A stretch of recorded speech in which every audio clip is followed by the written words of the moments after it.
Adesewa lived in Bodija, a bustling part of Ibadan known for its old money families and noisy markets. She was 35, single, beautiful, and known far and wide for her handmade traditional beads. Royals, brides, and even celebrities came for her designs. Yet she was tired of her success. Every Sunday in church, it was the same story. Sister Adesewa, when will we eat your wedding rice? The pressure came like waves from her mother, from church women, even from her customers. Her mother, Mama Shade, was especially relentless. Shewa, your junior by 5 years just gave birth again. Are you not tired of sleeping alone? Don't you want children to carry your name?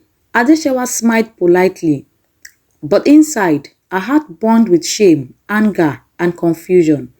She had prayed, fasted, sowed seeds, joined prayer chains, and even traveled to mountain vigils in other states, but nothing. It was on a particularly difficult Sunday that her friend, Bosse, pulled her aside after service. Bosse had recently married a wealthy man and now seemed to glide instead of walk. Her makeup was always perfect, her clothes the finest lace, and she never failed to slip a diamond-studded ring into conversations. Shewa, there is something I've been meaning to tell you, Bosse said, her voice dropping to a whisper. You know I didn't meet my husband by chance. I was helped. Adesewa's brows lifted. Helped? How? There is a place, a powerful ministry in Ojebode town. They don't advertise, but it's not like all these fake places. Oh. Real testimonies. My cousin who had 4 miscarriages now has twins. Another friend who was almost 40 met her husband after going there. Adesewa was quiet. She had heard many things before. Still, she asked cautiously, is it a church? Yes, now. Fully registered ministry. Prophetess Ayoka. They wear white, do early morning prayers, and they are very serious. There are Bibles everywhere. I even saw a big judge there. The doubt lingered in Adesewa's heart, but that night she lay awake, staring at the ceiling. Maybe this was the open door. Maybe this was the missing piece. 3 days later, she boarded a bus heading to Ojebode town, with Bosse's confident direction scribbled on a paper in her purse. When she arrived at the ministry, she was surprised. The building was not small. It stood on a quiet plot of land, painted bright white, with a bold sign reading, Amen Solution Ministries. It looked clean, organized. Women in long white gowns moved quietly around, singing hymns. Some knelt with Bibles. The hair smelled of anointing oil and lemon soap. She felt a sense of relief. Maybe this really was different, and ushered her into a waiting area filled with other women. Some were dressed richly, others plainly, but they all carried the same burden in their eyes. After nearly 2 hours, a bell rang, and one by one they were led into a side room where Prophetess Ayoka sat. She wore a white lace gown that shimmered under the candlelight and spoke slowly, her eyes never blinking. When it was Adesewa's turn, she stepped in with careful hope. The prophetess looked at her and smiled. You are late. The man God prepared for you has already been taken by another. But it is not too late. The Spirit shows me there is another. We must tie him to your destiny before another woman captures him. Adesewa blinked.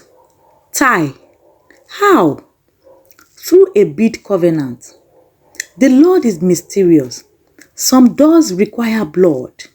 You must give a strand of your hair, a drop of your blood, and bring a red bead. Then we shall pray for 7 nights. Adesewa's heart raced. Is this scriptural? The prophetess smiled. My daughter, you are too smart for your own good. Didn't Abraham sacrifice? Didn't Jacob use sticks for blessing? Spiritual things are not always understood with the carnal mind. The way she said it, her voice so calm, so sure, made Adesewa feel foolish for even asking. Before leaving, she met Bose outside and grabbed her hand. Bose, is this what you did? Bose looked at her, her expression unreadable. Yes, and I've never regretted it. You think life waits for people who sit on their high horse? I will do it again. In fact, I sent 3 of my cousins here. Adesewa returned to Ibadan with her thoughts swimming. She tried to pray about it, but every prayer felt empty. She felt confused, torn between faith and fear, between waiting and acting. In the end, desperation won. She returned with the items the prophetess required: her hair, blood, and red beads. The ritual was done in the forest behind the ministry before dawn. Candles burned, strange songs were sung, the bracelet was tied onto her wrist. Do not remove this under any circumstance, the prophetess warned. The man will come, but if you break this tie, you break your destiny. Adesewa left heart pounding. 3 weeks later, she met Tayo. Tayo entered Adesewa's life like a beautiful storm. He was tall, smooth, with a rich baritone voice that could melt stone.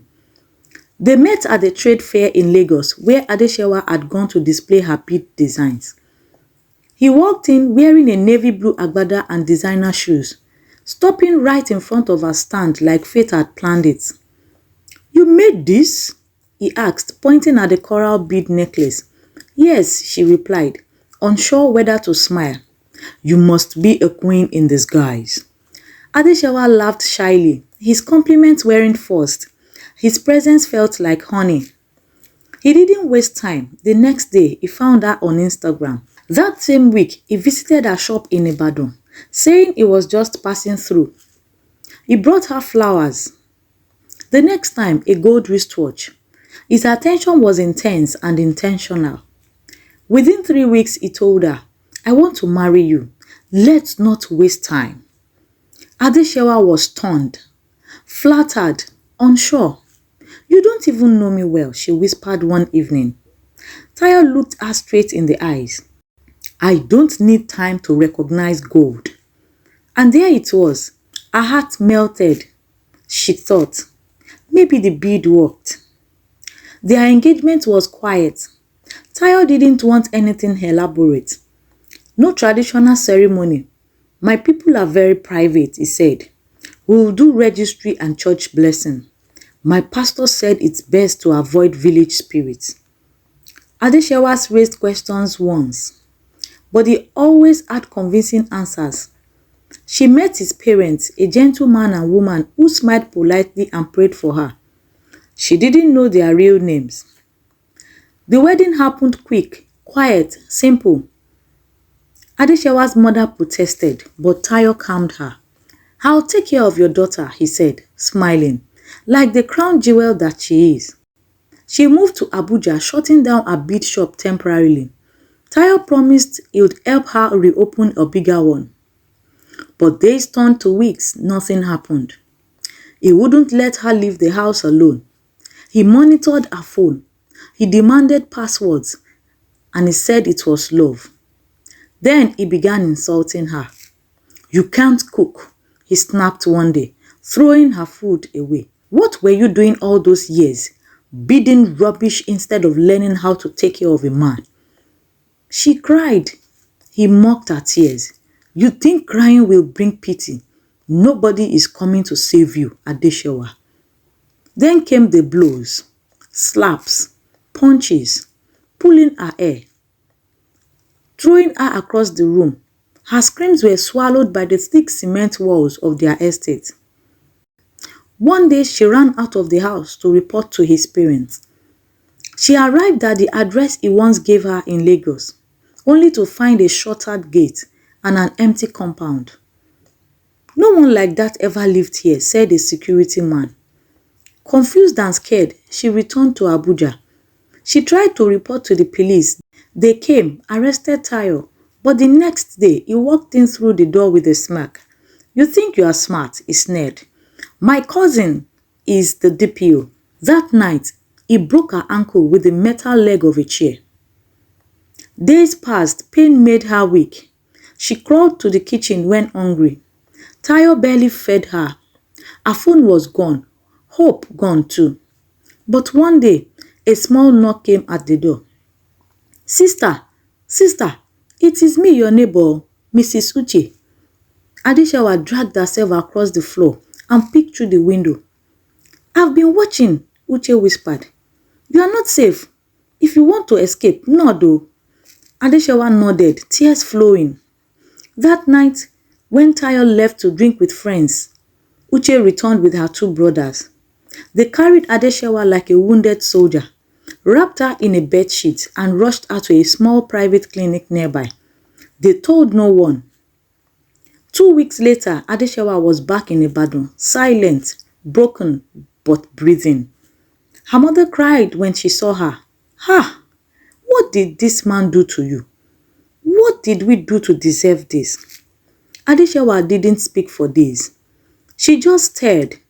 She unwrapped the red bead bracelet and threw it into the toilet. She flushed it. Her body trembled. Months passed. Slowly she began to live again. She returned to beading, but in silence. No church, no friends, no noise. She didn't pick buses' calls. She never went back to Abuja. Her mother begged her to open up. One day, Adesewa simply said, I'm not going to die for anybody's timeline again. She went from healing to thriving, but not for anyone, just for herself. By age 40, her beads were back in demand. She opened a small shop. She lived alone, quietly. She wore simple clothes and kept her circle small. People whispered, she's still not married. What is she waiting for? But she didn't care. She had found peace.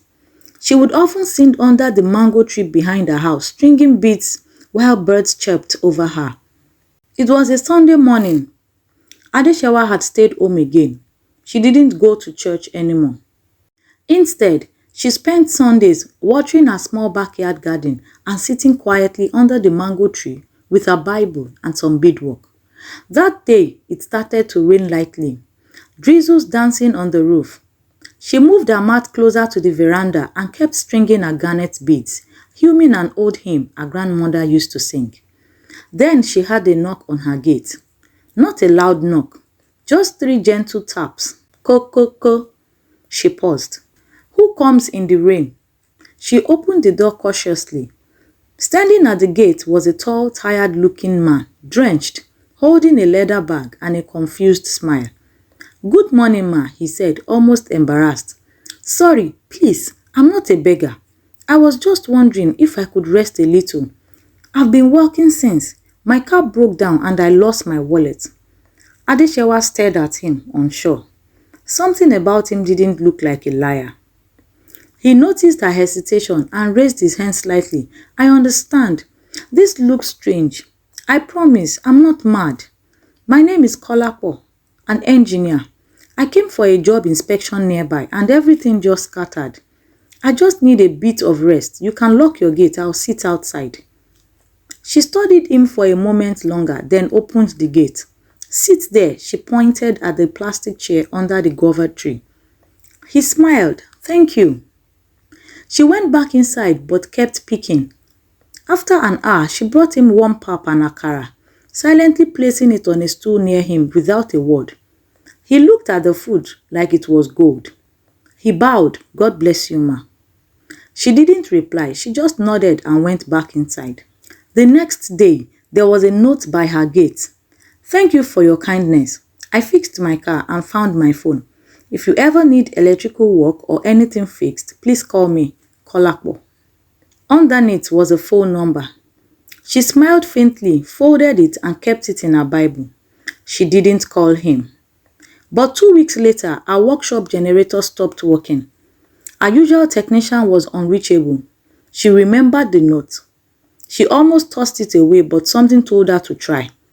He came the next day, fixed the generator in less than 15 minutes, and refused payment. I owe you, he said, wiping his hands. That was the beginning. He never rushed her. He never asked too many questions. He came once in a while, helped her fix things.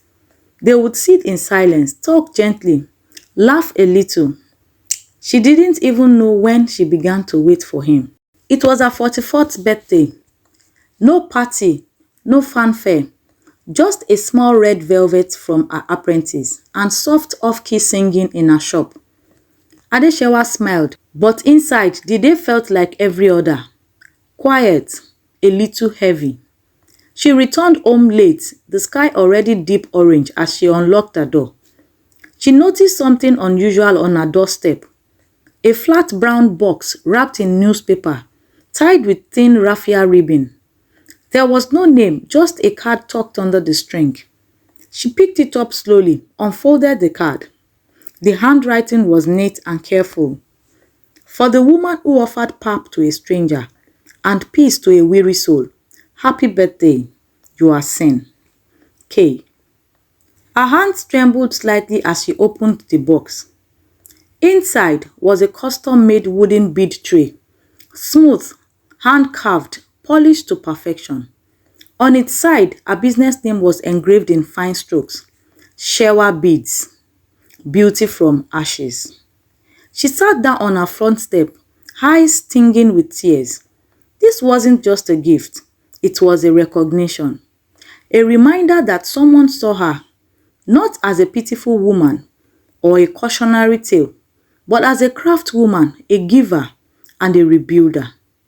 Later that evening, she walked down the familiar dusty street to his house for the first time. When he opened the door, he was already smiling. Happy birthday, he said gently. She asked him only one thing. Were you truly stranded that day? Kola's smile faded into something more thoughtful. He didn't dodge the question. No, I wasn't stranded, he said honestly. My car did break down, yes, but I didn't have to walk into your street. I just did. Something told me to keep walking. I didn't know what I was looking for. He paused, his voice quiet. But when I saw you sitting under that mango tree, walking with your hands and humming like you didn't owe the world an explanation, I knew I had found peace. And for the first time in years, Adesewa allowed herself to believe that God had not forgotten her. The first time Kola met Adesewa's mother, she was suspicious. Not rude, just careful. Mr. Kola, she said slowly, sitting on the veranda chair like a queen. You are not a boy, oh. My daughter is not a girl. I hope this is not one of those temporary arrangements. Kola didn't flinch. He leaned forward and said softly, Ma, I've waited long too. I have no time to play. I know what I found. Adesewa, sitting beside him, held her breath. Her mother studied them for a moment. Then she smiled. That kind of motherly smiles that says, you have my blessings, but I'll still be watching. Later that month, Adesewa met Kola's two sisters in Ibadan. Warm, outspoken, and excited. One of them pulled her aside and whispered, He's been quiet all his life. I don't know what you did, but I haven't seen him this alive in years. They laughed over a foriru and soft amala. No judgment, no pressure. Just a home opening its doors to her gently. The following week, Adesewa went to Edugbe to buy Ashoke samples for their introduction ceremony. She stopped at the fabric store just beside the road, and that's where she saw her, Bose. But Bose didn't see her at first. She was arguing with a trader, voice loud and wan. Her hair was untidy, her makeup smudged, her wrapper had a tear near the bottom. When she finally turned, their eyes met. She froze. Adesewa blinked. Bose looked exhausted, as if life had emptied her and left only regret behind. Bose approached slowly, ashamed. Shewa, wow, you look... She choked on the words. Adesewa didn't smile. She didn't scowl either, just quiet. Bose sighed. You married him? No, Adesewa replied softly. That chapter closed. Bose nodded, her eyes watery. I married mine, the one from the prophetess. She said God showed him to her.